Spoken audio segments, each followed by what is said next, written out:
Yuk. Oke. Assalamualaikum warahmatullahi wabarakatuh. Waalaikumsalam warahmatullahi wabarakatuh. Ya, kami di sini akan mempresentasikan perihal implementasi Islam Wasatiyah. Yang anggota kelompok kami ada Denny Zainuddin, Betty Rosa Cahyaning Tias, Bintang Tegar Audriansyah, Muhammad Ghazali Arfan, dan yang terakhir Destama Novel Ramadan. Oke, berikut penjelasannya. Yang pertama, pendahuluan. Indonesia dikenal dengan bangsa yang majemuk, baik dari segi budaya, suku, dan juga agama. Keragaman budaya dan agama dapat bersinergi membentuk keharmonian dalam bingkai kebinekaan.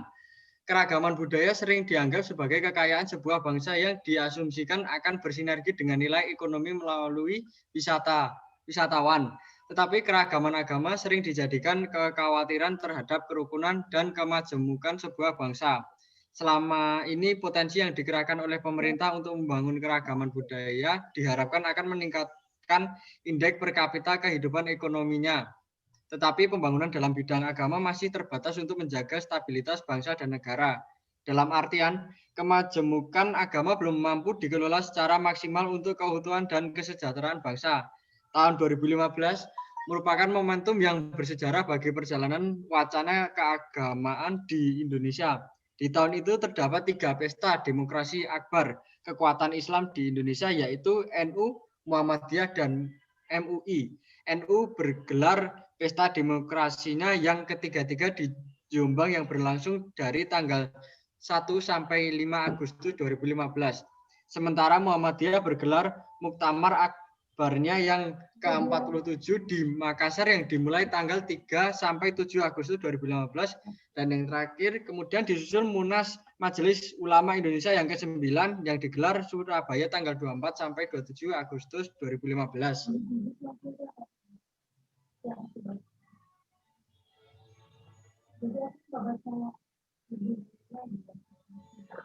Slide berikutnya ketutupan. Dilihat dari struktur dan karakter keorganisasian terdapat perbedaan antara MUI dengan ormas keagamaan. Dalam hal ini adalah antara MUI dan NU maupun Muhammadiyah. NU dan Muhammadiyah memiliki basis yang bertanggung jawab atas keberlangsungan masa dengan ormas tersebut. Basis masa tersebut terdokumen dalam daftar keanggotaan organisasi masing-masing. Sementara MUI tidak memiliki hal tersebut. Dalam hal ini yang dijadikan objek sosialisasi oleh MUI adalah masyarakat secara umum tanpa menyentuh simbol-simbol komunalnya.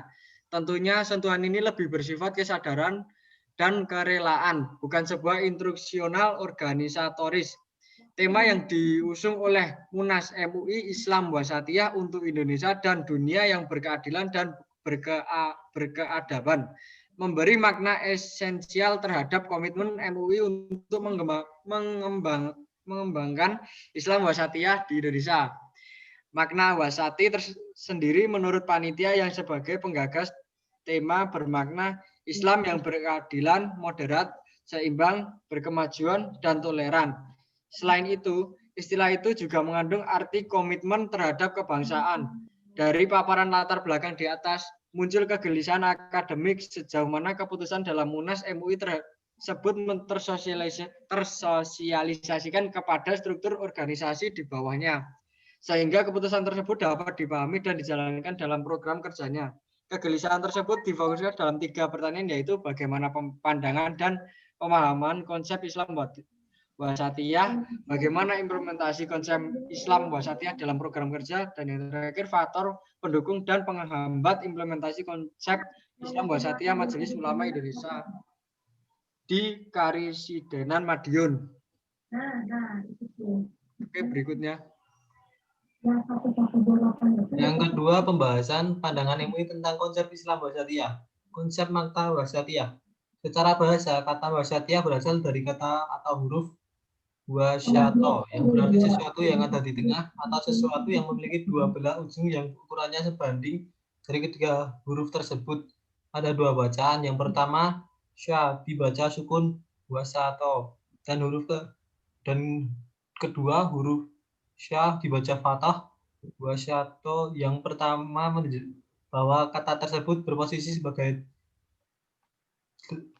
Gelaraf yang menunjuk keadaan, yaitu menunjuk makna antara nayaba yang kedua menunjuk pada ism, yaitu bermakna sifat. Dalam makna ini kata wasyato menunjuk pada beberapa makna, diantaranya adalah satu, menunjuk makna di antara dua ujung, yang kedua menunjuk pada sifat yang berarti pilihan atau khiyar, yang ketiga menunjuk makna adil atau al-adl.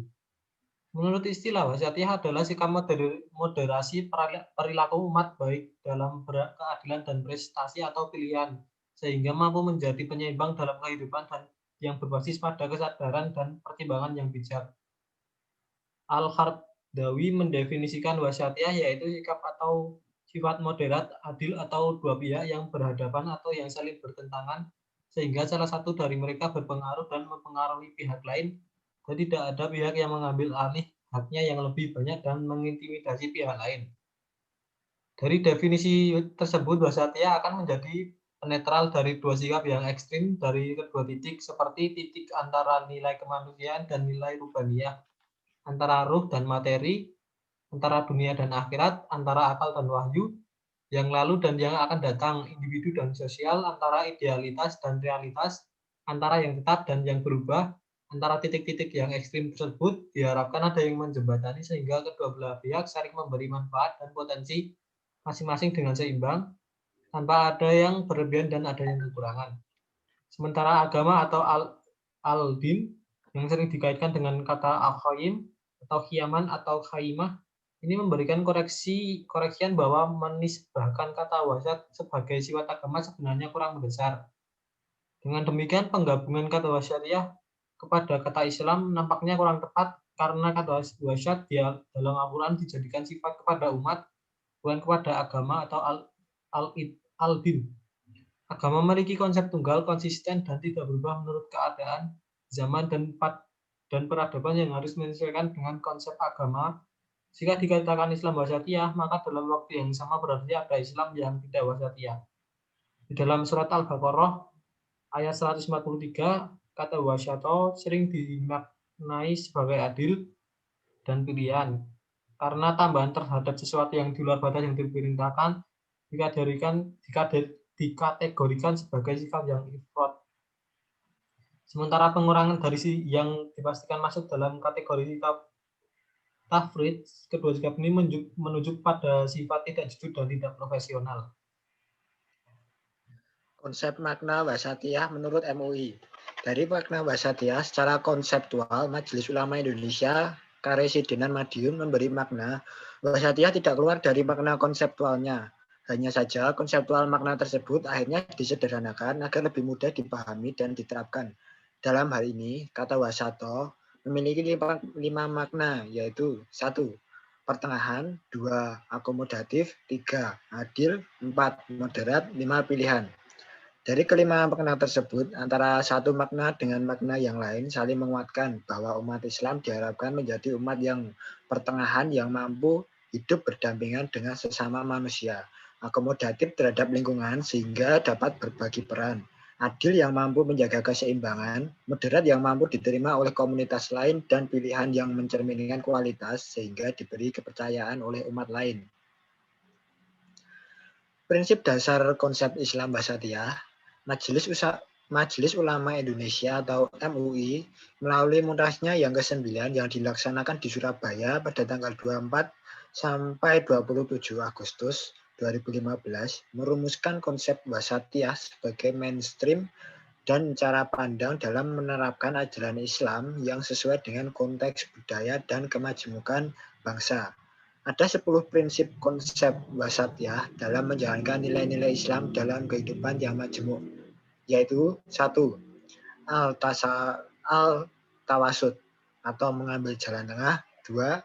Al-tawazun atau berkeseimbangan, 3. Al-i'tidal atau lurus dan tegas, 4.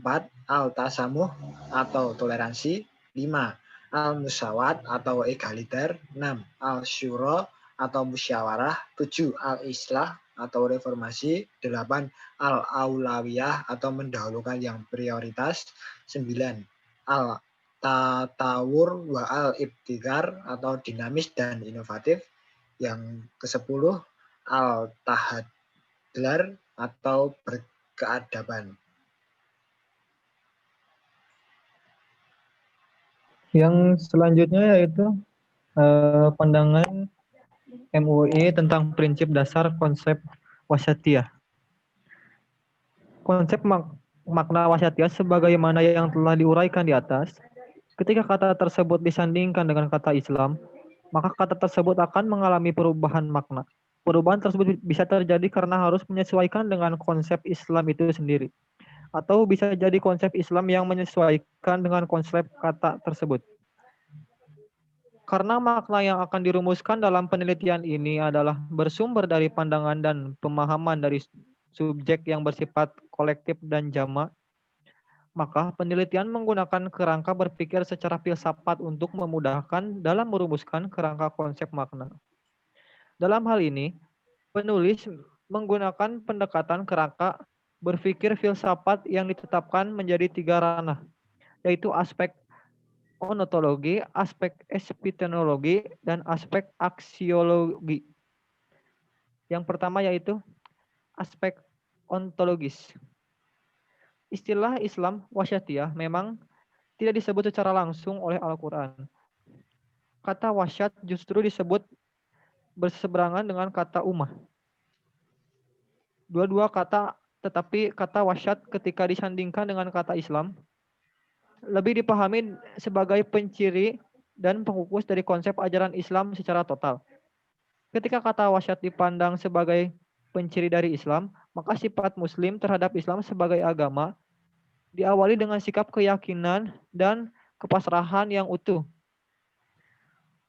Awal sikap yang harus ditunjukkan oleh Muslim terhadap keberagamaan adalah keyakinan akan kebenaran, kesempurnaan, serta kemaslahatan dari agama yang diyakini.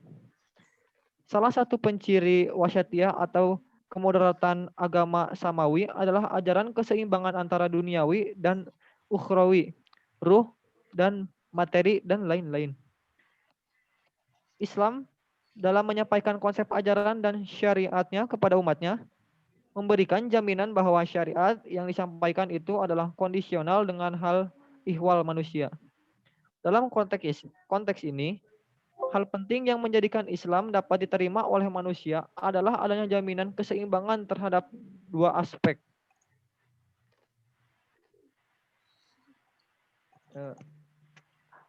Aspek epistemologis.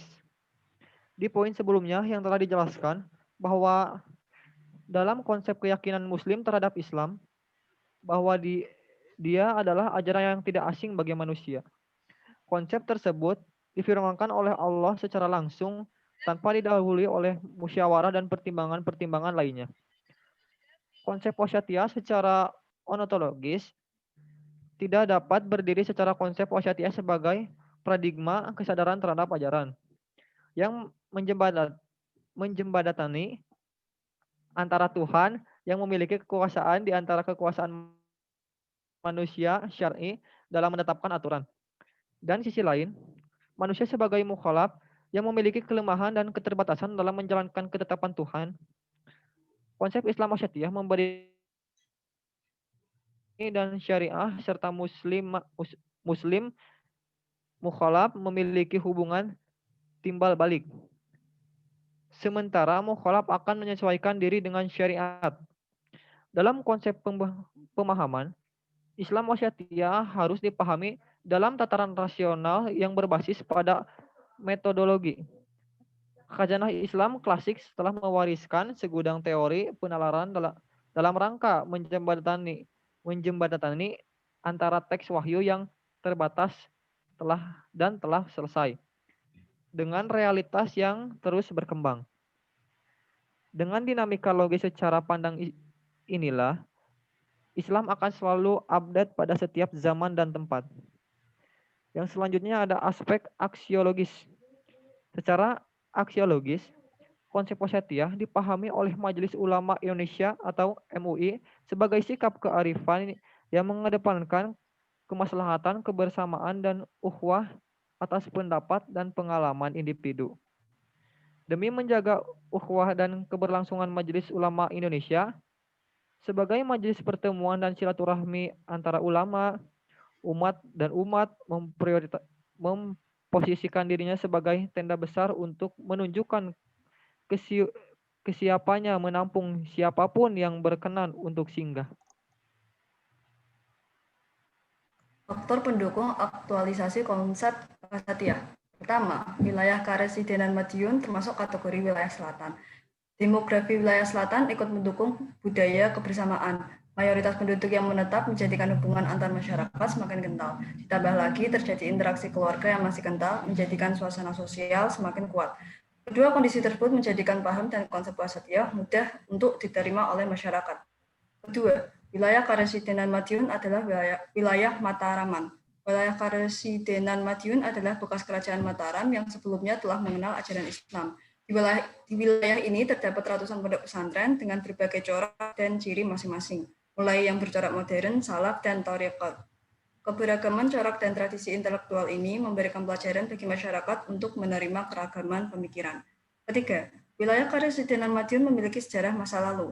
Wilayah Karesidenan Madiun memiliki sejarah kelam masa lalu, yaitu bekas basis gerakan G30 SPKI.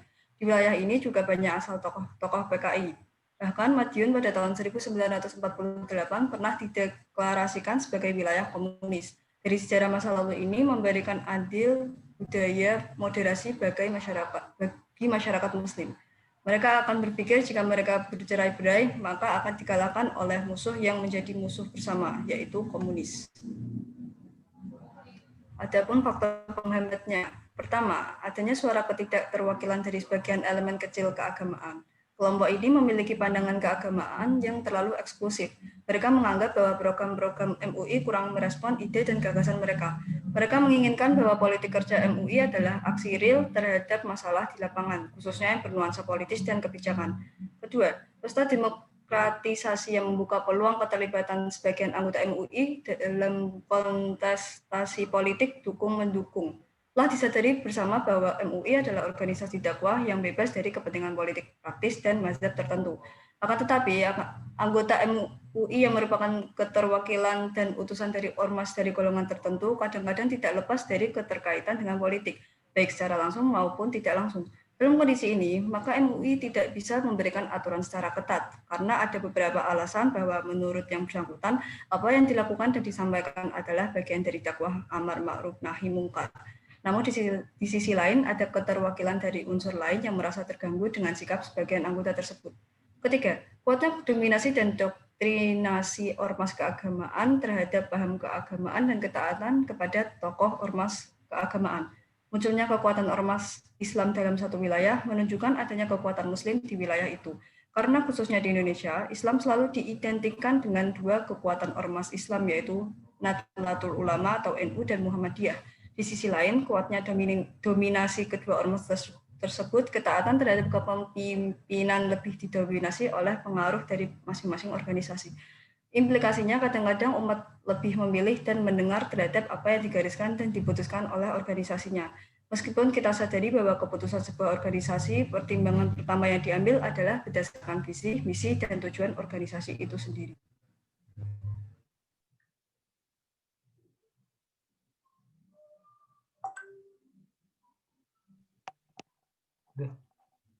Demikian dari kelompok kami. Wassalamualaikum warahmatullahi wabarakatuh. Waalaikumsalam warahmatullahi wabarakatuh.